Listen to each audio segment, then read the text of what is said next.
प्रिय मित्रों, motivational speech में आपका स्वागत है। मैं डॉक्टर सुशील कुमार आज आपसे भारतीयता और हिंदुत्व के विषय में बात करूंगा। आज भारत देश की आबादी 125 करोड़ है। इसमें से लगभग 70 से 80 करोड़ हिंदू हैं, बाकी मुस्लिम, सिख, ईसाई हर धर्म के लोग भारत में रहते हैं। भारत में रहना ही नहीं भारतीयता है, भारतीय सभ्यता और संस्कृति को आत्मसात करना भारतीयता है। यह कैसा बात है कि आप भारत में रह रहे हैं लेकिन भारत के विचारों से आप सहमत नहीं है, तो भारतीय किस प्रकार हुए? तो भारतीयता का मतलब भारत में रहिए लेकिन भारत के विचारों के साथ रहिए। भारत में जो हिंदू की आबादी है, आप जानते हैं कि पूरे विश्व में मुस्लिम कंट्री तो बहुत सारे हैं, ईसाई कंट्री भी बहुत सारे हैं, लेकिन हिंदू कंट्री एक भारत और दूसरा नेपाल है। आपने इतिहास पढ़ा होगा तो जाना होगा कि भारत पर लगभग 1000 साल तक मुगलों और अंग्रेजों का राज रहा है। यह मुस्लिम समुदाय के लोग जो बाहर से आकर भारत में रहे, भारत में कहां से आकर रहे हैं, अंग्रेज कहां से आकर भारत में रह रहे हैं, लेकिन आपने इतिहास में कभी नहीं पढ़ा होगा कि कोई भारतीय दूसरे जगह गया होगा, अपना साम्राज्य फैला होगा। क्योंकि हिंदू कभी विस्तारवादी नहीं रहा है, लेकिन मुस्लिम और ईसाई धर्म हमेशा विस्तारवादी की प्रक्रिया अपनाता है। आज आप जान रहे हैं कि ISIS या अलकायदा नामक संगठन कर क्या रहे हैं? आखिर वो अपने धर्म का प्रचार के लिए तो ही मारकाट मचा रहे हैं। वह चाहते हैं पूरे विश्व में उनका राज रहे, तो ये उनकी विस्तारवादी प्रवृत्ति है। ईसाई मिशनरियों के माध्यम से अपने धर्म का प्रचार कर रहे हैं और दूसरे धर्म के लोगों को धर्मांतरित कर रहे हैं। हिंदू सो रहा है। बहुत सारी रिपोर्टों के अनुसार 2062 तक हिंदुओं का आबादी, जो आज की आबादी है, उससे घट जाएगी, क्योंकि जन्म दर जो है घट रही है, लेकिन मुस्लिम पॉपुलेशन और ईसाई पॉपुलेशन बढ़ रहा है। तो हम हिंदुओं के जगने की बात करें, क्योंकि हिंदू हमेशा खाने कमाने में लगा रहता है। वो आगे के भविष्य के बारे में बस अपने पॉजिटिव हो वही जानता है। देश और हिंदुत्व के विषय में कुछ नहीं कर सकता। हिंदुत्व क्या है? हम जान रहे हैं कि जो भी मुस्लिम धर्म है या सिख धर्म है, चाहे ईसाई धर्म है, चाहे जैन धर्म है, एक पर्सनल व्यक्ति द्वारा शुरू किए गए हैं। लेकिन हिंदू धर्म का आदि और अंत नहीं है, उसके बारे में नहीं पता है। वो करोड़ों साल पहले का है और इसको बनाने में तमाम कई लाख ऋषि मुनियों का योगदान रहा है। हिंदू धर्म में बहुत सारी अच्छी अच्छी चीज़ें हैं, कुछ कुरीतियाँ भी आ गई हैं, लेकिन इन विशेषताओं को उभारना किसका काम है? हम आप ही तो उभारेंगे। इन कुरीतियों को, जो कुरीतियाँ थोड़ी बहुत आ गए उनको दूर भी कौन करेगा? हम आप ही तो दूर करेंगे। लेकिन जब हम आप अपने परिवार के बारे में केवल सोच रहे हैं, अपने बारे में सोच रहे हैं, तो इसके बारे में सोचेगा कौन? इसके बारे में सोचेगा कौन? हमारे हिंदू धर्म में बहुत सारे दृष्टिकोण वैज्ञानिक चिन्हों पर खड़े उतरते हैं। मैं कुछ उदाहरण दूंगा जिससे आप लोगों को लगेगा कि वास्तव में जो हिंदू की जड़ें हैं वह धीरे धीरे खोखली होती जा रही हैं। कुछ साल पहले की बात है, मैं अपने मित्र के यहाँ गया था।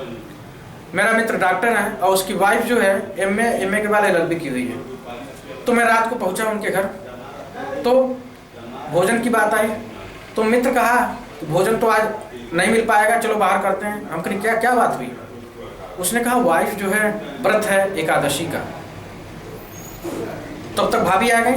मैंने पूछा आप एकादशी का व्रत कब से रहती हैं? तो कह रही साल भर से रह रही हैं। हम कहें मेरे मन में कुछ शंका है। मैं कहा कि बताइए एकादशी महीने में आता कितनी बार है? तो मैं कहा एक बार, मम्मी बता देती हैं और मैं व्रत रह जाती हूँ। फिर मैंने पूछा अच्छा आपको भाभी जानकारी है कि होली कब पड़ती है? कहे हाँ, मार्च में होली पड़ती है। हम कहें दीपावली कब पड़ती है? वो कहीं अक्टूबर या नवंबर में पड़ती है। मैंने पूछा रक्षाबंधन कब पड़ता है? उन्होंने कहा अगस्त में, कभी कभी सितंबर में पड़ जाता है। तो मैंने कहा भाभी आप अभी तक यही नहीं जान पाए कि हिंदू त्यौहार अंग्रेजी महीने के हिसाब से नहीं पड़ते, हिंदू त्यौहार हिंदू महीने के हिसाब से पड़ते हैं। मैंने एक बार और छेड़ा। हम कहें अच्छा भाभी आपको पता होगा कि हिंदू महीने की स्टार्टिंग कब होती है और हिंदू वर्ष की स्टार्टिंग कब होती है? हिंदू महीने कितने होते हैं, कौन कौन से होते हैं? वो बहुत चकरा गए। कहें नहीं आज तक हम जान ही नहीं पाए। तो यह पढ़े लिखों की बात है, गलती उनकी नहीं है, गलती है मानसिकता की। आज मानसिकता अंग्रेजीकरण में ढल गया है, हर बात में अंग्रेजी।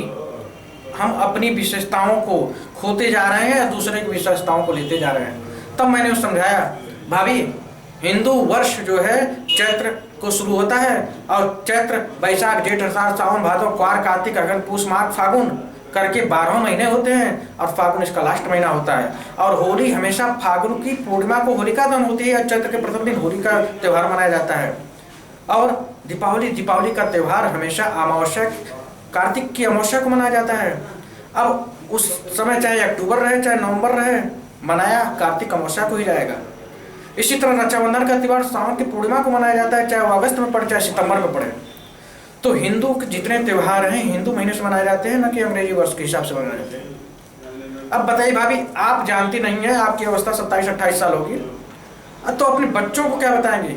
क्योंकि बच्चे को बताने का 2 जरिया होता है, या तो बच्चा स्कूल में सीखे या तो बच्चे को माता पिता बताएं। स्कूल में सीखने से रहा, क्योंकि सभी लोग अंग्रेजी स्कूल में बच्चे को पढ़ाना चाहते हैं। अंग्रेजी स्कूल गलत नहीं है, लेकिन अंग्रेजियत गलत है। जीवन के हर क्षण में अंग्रेजियत को ढाल लेना बहुत गलत बात है। आप अंग्रेजी पढ़िए, फ्रेंच पढ़िए, जर्मन भाषा पढ़िए, भाषा का ज्ञान कोई दिक्कत नहीं है, लेकिन अपनी हिंदी और संस्कृत को भूलकर इन भाषाओं का ज्ञान बढ़ाएंगे तो ये कदाप अच्छी बात नहीं है। एक वृक्ष बहुत बड़ा है, लेकिन अगर जड़ें उसकी धीरे धीरे कमजोर होती जा रही है तो आज नहीं कल वो वृक्ष गिरेगा। लेकिन यदि जड़ें खोखली नहीं है, जड़ें अच्छी हैं, तो वृक्ष भले गिर जाए पुनर्जीवित हो सकता है। लेकिन अगर जड़ें खोखली हैं तो वृक्ष चाहे कितना भी भारी हो वह गिरेगा ही गिरेगा, आज नहीं कल गिरेगा। उसी तरह हमारा समाज हो गया है। आज जो जो चीजें बातें हैं वो हम आप तक तो सीमित, हम अपने बच्चों को नहीं पहुंचा पा रहे हैं। जब बच्चे इसी तरह एक से पीढ़ी दूसरी पीढ़ी नहीं पहुंच पाएगी तो हिंदुत्व के बारे में क्या जानेगा, हिंदू संस्कृति के बारे में क्या जानेगा, भारतीय संस्कृति के बारे में क्या जानेगा। तब तो वो भी कहेगा कि दीपावली अक्टूबर में या नवंबर में पड़ता है और होली मार्च में पड़ता है, कभी अप्रैल में पड़ता है। जब हम खुद बताएंगे नहीं तो बच्चा जानेगा कहाँ से।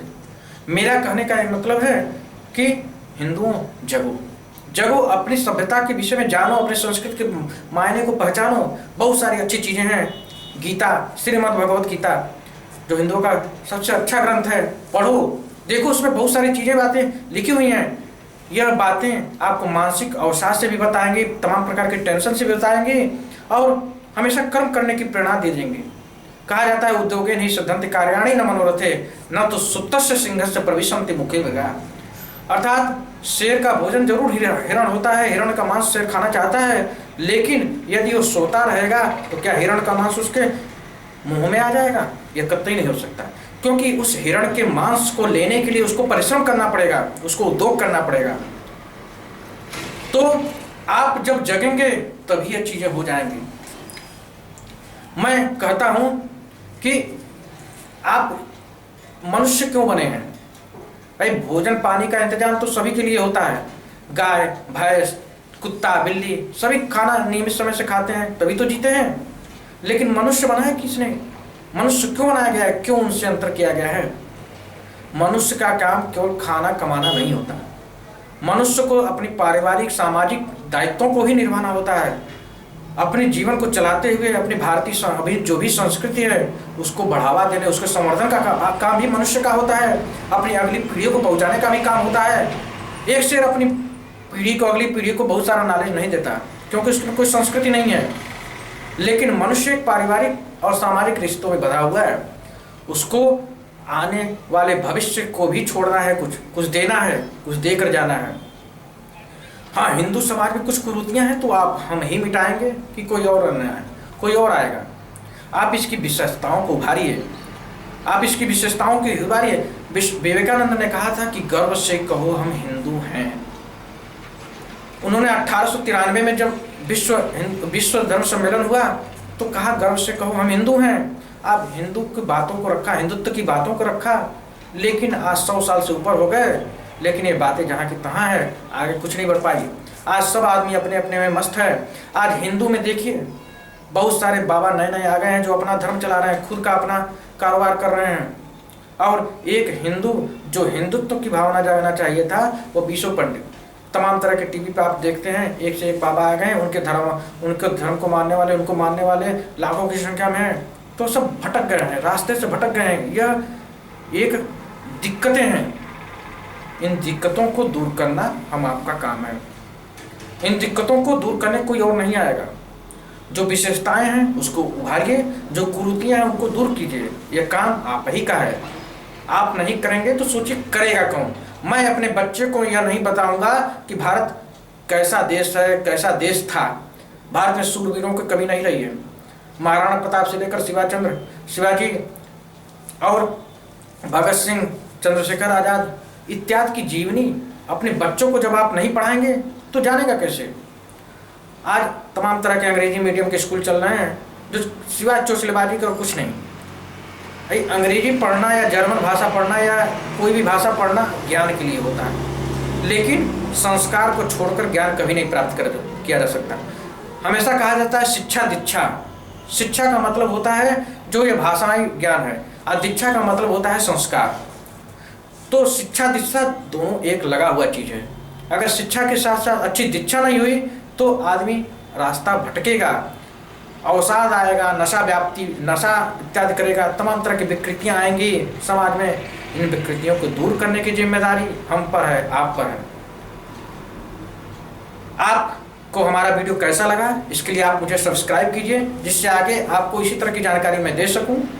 धन्यवाद। वंदे मातरम।